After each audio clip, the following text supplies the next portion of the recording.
안녕하세요. 서초동 법무사 김철중입니다. 오늘은 개인정보보호법 위반 고소장에 대해서 알아보도록 하겠습니다. 개인의 신체, 재산, 사회적 지위, 신분 등에 관해 알 수 있는 모든 정보를 가리켜 개인정보라고 합니다.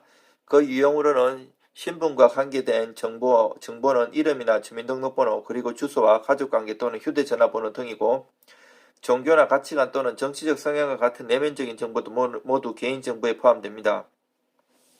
자세히 들여다보면 키와 몸무게 또는 건강상태나 장애정보 등의 심신과 관련된 정보를 비롯하여 학력이나 직업과 자격 등의 사회경력이나 소득이나 재산 보유 현황과 은행 계좌 내역 등의 경제적인 부분도 모두 개인정보에 해당됩니다. 유출 피해를 실무에서 자세히 들여다보면 개인정보 유형에는 주로 어떤 것들이 포함되는지, 개인정보 유출이나 도용 피해를 어떻게 예방하고 대응해야 하는지에 아래와 같이 살펴보도록 하겠습니다. 무조건 다른 사람의 개인정보를 사용할 때는 반드시 그 사람으로부터 허락을 얻어야 하는데, 이러한 절차를 어기면 3년 이하의 징역 또는 3천만 원 이하의 벌금으로 처벌시킬 수 있습니다. 하루에도 밤낮을 가리지 않고 아주 늦은 시간에 무슨 이벤트성 광고를 받는 경우 나도 모르는 사이에 나의 개인정보가 유출되었거나 도용당했을 수도 있고, 개인정보 활용에 동의했을 수도 있습니다.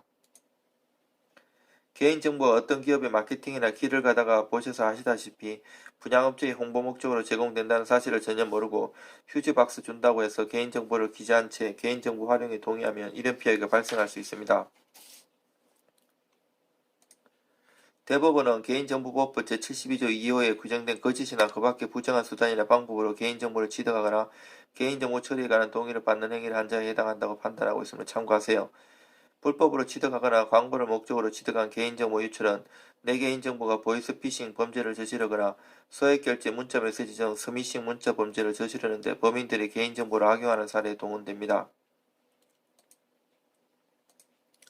가입한 사실이 전혀 없음에도 불구하고 알지도 못하는 어떤 사이트에서 회원에 가입했다고 문자가 오거나 내가 개설한 사실이 없는데도 어떤 채팅방이 개설되어 있거나 채팅 사이트에 로그인한 사실이 없음에도 친구들과 무슨 대화를 하고 있다거나 하면 분명한 것은 내 개인정보가 유출되었다고 보시고 당장 법적 조치를 취하지 않으면 계속해서 여기서 저기서 저기로 여기로 내 개인정보가 유출되는 피해가 발생할 수 있습니다.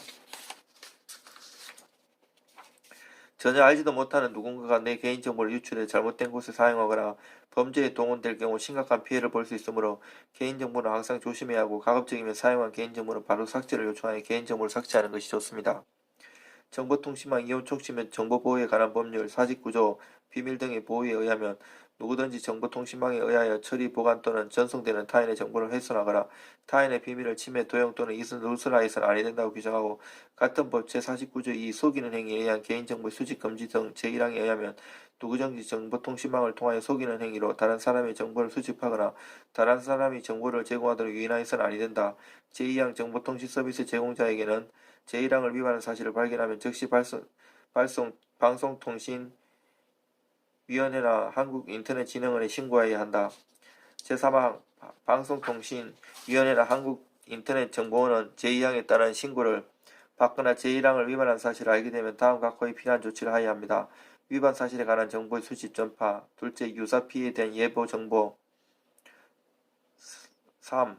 정보통신 서비스 제공자에 대한 접속 경로의 차단 요청 등 피해 확신을 방지하기 위한 긴급 조치를 취해야 합니다. 저는 서초동에서 법무사 10년 이상 하면서 여러가지 고소장을 많이 작성했습니다. 형법상의 제뿐 아니라 특별법상의 제도 많이 다뤄봤으니 의뢰 주신다면 최선을 다해서 좋겠습니다. 이상 서초동 법무사 행정사 김철중이었습니다.